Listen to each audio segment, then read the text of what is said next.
Halo, perkenalkan saya Francisca Yasinta Utapaga dari Latsar CPNS Angkatan 29 tahun 2021 akan menjelaskan mengenai sintesa agenda 3 dan personal branding. Dalam agenda 3 yang kami pelajari selama Latsar kali ini, ada 3 materi besar yang kami pelajari, yaitu yang pertama mengenai manajemen ASN, di dalamnya meliputi kedudukan dan peran ASN, konsep sistem merit dalam pengelolaan ASN, mekanisme pengelolaan ASN. Kemudian yang kedua mengenai hold of government atau yang disingkat dengan WOG. Ada 2 hal yang akan saya jelaskan, yaitu mengenai penerapan WOG dan cara mewujudkan WOG. Kemudian yang terakhir pelayanan publik, yang akan saya highlight adalah jenis-jenis pelayanan publik.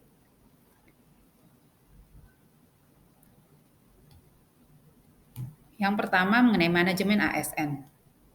Apa sih yang dimaksud dengan ASN? ASN terdiri atas 2, yaitu yang pertama, pegawai negeri sipil atau yang bisa dikenal dengan PNS, dan pegawai pemerintah dengan perjanjian kerja atau P3K. Kemudian, pegawai ASN berkedudukan sebagai unsur aparatur negara yang menjalankan kebijakan yang ditetapkan oleh pimpinan instansi pemerintah, serta harus bebas dari pengaruh dan intervensi semua golongan dan partai politik.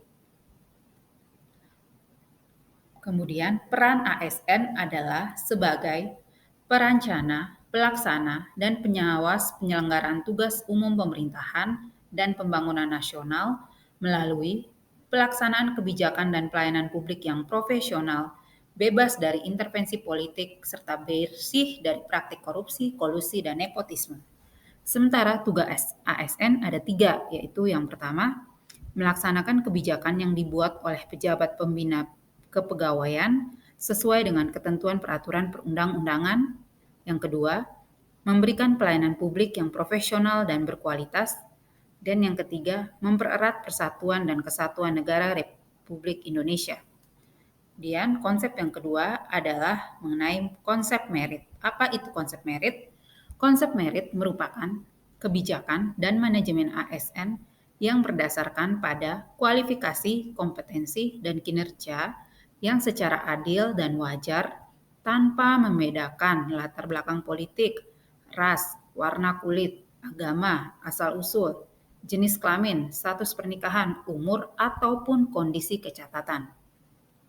Tujuannya adalah agar setiap kementerian lembaga, Pemda provinsi, Pemda kabupaten atau kota dapat merekrut ASN yang profesional dan berintegritas dan menempatkan mereka pada jabatan-jabatan birokrasi pemerintah sesuai dengan kompetensinya, mempertahankan ASN melalui pemberian kompensasi yang adil dan layak, mengembangkan kemampuan ASN melalui bimbingan dan diklat, serta melindungi karir ASN dari politisasi dan kebijakan yang bertentangan dengan sistem merit.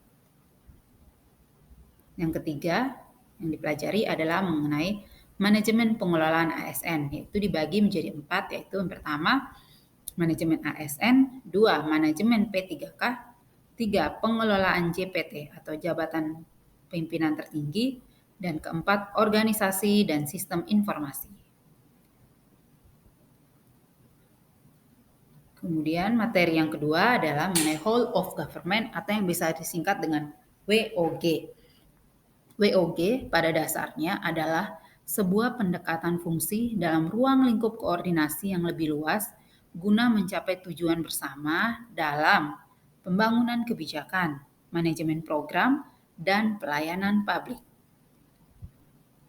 Mengapa kita perlu WOG dan bagaimana cara mewujudkan WOG? Yang pertama adalah karena adanya dorongan dari publik untuk kinerja good governance. Kemudian adanya keberagaman dan ada ego sentral dari masing-masing instansi, serta adanya perkembangan teknologi dan informasi. Sehingga cara mewujudkan WOG adalah dengan respon pemerintah yang terintegrasi, harus bisa menghilangkan sekat sektoral, adanya kerjasama antar instansi pemerintah, yang berupa kolaborasi, koordinasi, dan sinergitas. Yang ketiga adalah pelayanan publik. Menurut Undang-Undang Nomor 25 Tahun 2009 tentang Pelayanan Publik mengamanatkan bahwa pelayanan publik adalah kegiatan atau rangkaian kegiatan dalam rangka pemenuhan kebutuhan pelayanan sesuai dengan peraturan perundang-undangan bagi setiap warga negara dan penduduk atas barang, jasa, dan/atau pelayanan administratif yang disediakan oleh penyelenggara pelayanan publik. Untuk jenis-jenis pelayanan publik ada 4, yaitu yang pertama, pelayanan administratif, yaitu pelayanan yang menghasilkan berbagai bentuk dokumen resmi yang dibutuhkan oleh publik.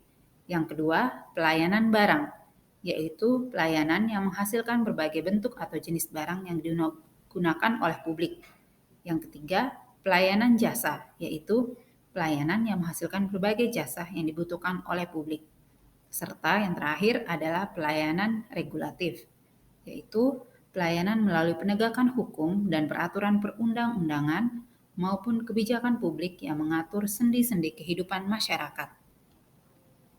Demikian kalau mengenai agenda sintesi dari agenda 3 yang sudah kami pelajari. Hal terakhir yang akan saya paparkan adalah mengenai personal branding saya sebagai seorang ASN.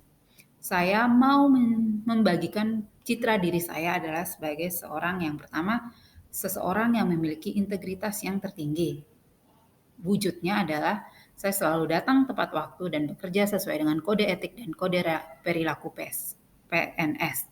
Kemudian yang kedua, saya bekerja secara profesional, yaitu melaksanakan kebijakan publik dengan profesional dan pelayanan publik dengan prima. Dan yang terakhir, saya adalah pribadi yang mampu beradaptasi, yaitu dengan mengembangkan diri dan meningkatkan kompetensi diri saya. Terima kasih.